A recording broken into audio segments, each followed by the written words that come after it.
Good morning. I hope all of you are well and feeling settled into the school year as we are now more than 4 weeks removed from our first day of classes in early September. Time moves very quickly at Brooks, and I suspect that the beginning of the year feels like a far-off distant place and not that long ago all at once. We've devoted a lot of energy to getting the year started well, and I hope that we are taking considerable satisfaction in the knowledge that we have realized the goal. It seems to me that we are in a good place with October and the heart of the fall all in front of us. Earlier this year, I agreed to speak on this occasion about what we will focus on during our Unity Day later in the year and at points between now and then. As returning students and faculty members know, we hold Unity Day shortly after returning from spring vacation in late March as part of an effort to draw our attention and thought to an area or subject or issue that helps us better appreciate differences of all kinds at Brooks and beyond. By engaging, a school value, empathically, another school value, in subject matter that stretches our thinking, we have opportunity to learn from visiting speakers, films, faculty members, and students in ways that aspire to help all of us be better citizens and community members. I've always finished Unity Day feeling broader in my own thinking and impressed by all who contribute. The task of revealing what we will consider together this year is not complicated. Yet I have been challenged at points over the past 10 days when thinking about how to share why I think this area, subject, and issue is an important one for us to look at together. I'll get to that in a little while, but let me start with the easy part. We are planning to consider socioeconomic status, difference, and poverty at points through the year. This might get you thinking about what socioeconomic status actually means. With some help from a Google search, I would suggest that socioeconomic status refers to different positions in society that individuals and groups occupy based on how much money they make, the extent of their education, and the types of jobs they have. My Google search uncovered one document indicating that there are 12 socioeconomic levels in the United States. To become more familiar with these differences strikes me as a worthwhile pursuit. So beyond that, why spend time thinking about this over the course of the year? This has been the hard part. I would offer a couple reasons that are clear and important to me, and then a larger hope about what is to come. For one, I wrote my master's thesis at Wesleyan on President Lyndon Johnson's war on poverty in the 1960s. And it is certainly true that the permanence of some degree of poverty and economic desperation in this country and around the world has been difficult for me to reconcile in my life. Yet regaling you in the ins and outs of President Johnson's singular effort to declare unconditional war on poverty and its many ills and disproportionate impact ought to be reserved for another day.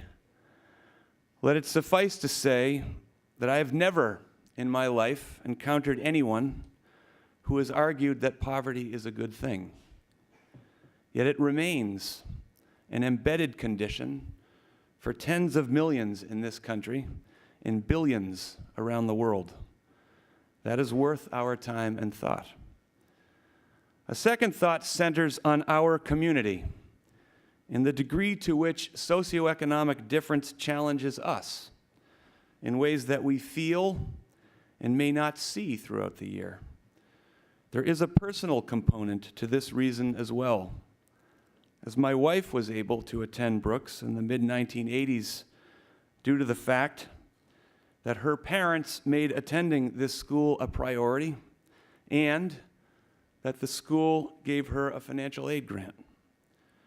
Her socioeconomic status at Brooks was challenging for her at times. She still recalls her mother pleading with her to not switch from soccer to field hockey when she started here due to the cost of buying a field hockey stick. While she made the switch and played field hockey at Brooks, this was real and difficult for her at that point in her life and still reverberates in ways.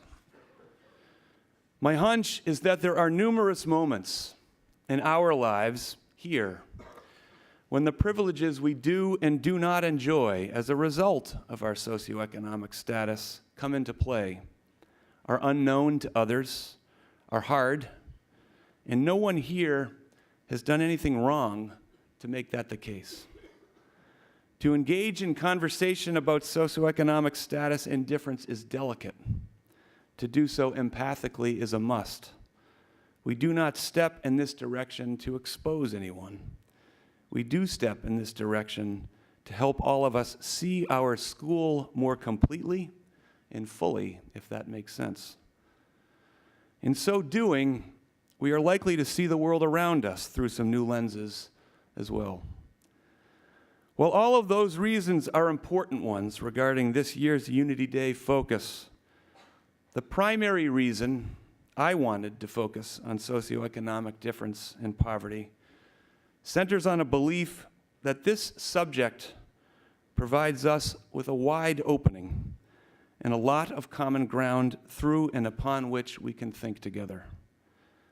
I'm also confident that our focus in this area will bring a range of feeling and perspective and life experience closer to the surface, and that it will be challenging to share that feeling and perspective with one another.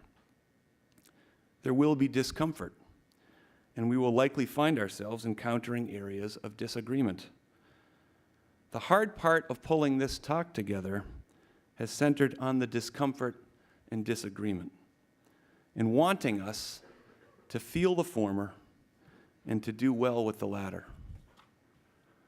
So into my challenged state arrived an email we all received from Max Kemper on Sunday. If you read the email, you would have learned that Max is Brooks School's editor of The Tavern, which is now in its second year of existence and comes out periodically with thoughts and reflections and art and literature submissions from students at Brooks and 9 other predominantly boarding schools in New England. I've enjoyed looking at what students have shared in the past and noted that this month's issue focuses on, and I quote, discourse at boarding school. How should students participate in productive discussions about polarizing issues? There are 10 interesting answers to that question from the 10 schools involved, and the question posed by the Tavern editors captured what I was thinking about while working on this talk. I was glad to read that students at our school and schools like ours are thinking about this question because I find myself thinking about it all the time. It felt good to feel some alignment there. Although I would acknowledge that not all of us are thinking about this at the same depth or in the same ways, and to name that as being okay is important. What I do know is that I want our school to be able to participate in discussions about polarizing issues in ways that leave us feeling that we are doing well in this regard. To be exemplary in this way feels deeply important to me, perhaps more important now than at any other point in my life. While I would assert that we are doing better here in our Brooks bubble than we see and hear and read about in the larger world around us, I would also assert that there is room for growth.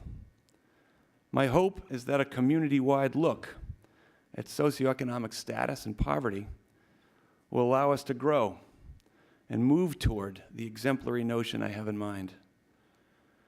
To try to illustrate what I hope we carry into the opportunities we will have on this front through the year, I want to share an excerpt from an article I've read recently, a moment I experienced with a student last year, and some of what I believe is and needs to be important to our school in order for us to excel. The article I have in mind is titled "The Dying Art of Disagreement" by Bret Stephens, published in the September 24th edition of the New York Times. The article is actually a lecture that Stephens gave in Australia shortly before it was published in the Times. And while lamenting that, in his words, and I quote, "we're failing at the task," he makes a case that thoughtful and informed disagreement is, and I quote, "the most vital ingredient to any decent society." He then shared the following, and I quote again, "To disagree well, you must first understand well. You have to read deeply, listen carefully, watch closely. You need to grant your adversary moral respect. Give him the intellectual benefit of the doubt. Have sympathy for his motives and participate empathically with his line of reasoning. And you need to allow for the possibility that you might yet be persuaded of what he has to say," end quote. I think this is important counsel for us as we move further into our year, likely to find plenty that we will disagree about. I don't know that there is a phrase that has been more front of mind for me of late than "allow for the possibility." I believe we do better with one another when in that mindset. The moment with a student from last year that I'm recalling occurred just minutes after I had given my opening chapel address. During my talk, I said the following, and I quote, "I don't know if many of you followed the story that went viral last week of Florida State football player Travis Rudolph choosing to sit with Bo Plaschke, an autistic 6th grade student who was sitting alone at lunch when Rudolph was visiting this young boy's school," end quote. Rowan Bowden-Friede approached me at the end of my talk, thanked me for it, and then suggested to me that the way I had referred to the middle school student bothered him. I asked why. He said that Bo Plaschke is not an autistic 6th grade student. He is a 6th grade student with autism. Two things were really important in that moment. First, I never felt that Rowan was thinking for even a second that I meant any harm. He allowed for the possibility that I did not know referring to Bo Plaschke in that way would bother him. Second, I heard him, and the fact that he was bothered mattered to me. I allowed for the possibility that he had a better way to refer to students with autism, and he did. Now, we did not disagree at any point, per se, but I suspect you might see how this could have gone wrong. That it did not is due primarily to how Rowan raised the issue. He did not judge me. That mattered to me and allowed me to learn from him. I believe we are immersed at Brooks School in a sea of people of goodwill. I believe we care about one another. I believe we are learners at our core. I believe we can and should be inclined to give one another the benefit of the doubt. I believe that our hearts are open. I believe that we should never presume to know what another person feels. I believe that what other members of this community feel is and needs to be important to us. I believe that we need to treat the vulnerabilities others feel in our community with care and respect. I believe that kindness is important. I believe that we do well to avoid engaging in conversations that push us to discomfort, certain in our minds that we have it right and someone else has it wrong. I believe a notion, an article my wife shared with me recently is right. If we look hard enough, we can find 5% of another's point of view that we can at least, and I quote, begrudgingly concur with. I believe that looking for that 5% before diving into the 95% that remains is important. I believe that we should work hard to refrain from saying, doing, or supporting anything that we have reason to believe will be harmful or embarrassing to another member of this community. I believe that it is important to do all we can to ensure that we all feel a sense of belonging at our school. I believe that being all of this for and with one another is not always easy. It can be hard. It can be uncomfortable. And I believe this makes the pursuit I have in mind all the more important. To close, we are going to look at socioeconomic status and poverty this year, hopeful that we will develop a greater understanding and appreciation for the ways in which the permanence of poverty is debilitating and imbalanced in this country and around the world. We will look at these issues to try to understand and see our community and communities around us more fully, more completely, and more empathically. And we will look at socioeconomic status and poverty, hopeful that doors to important and sometimes uncomfortable conversations where we will have opportunity to agree and disagree well will be increasingly within our reach. I'm looking forward to all that we will learn together. Thank you.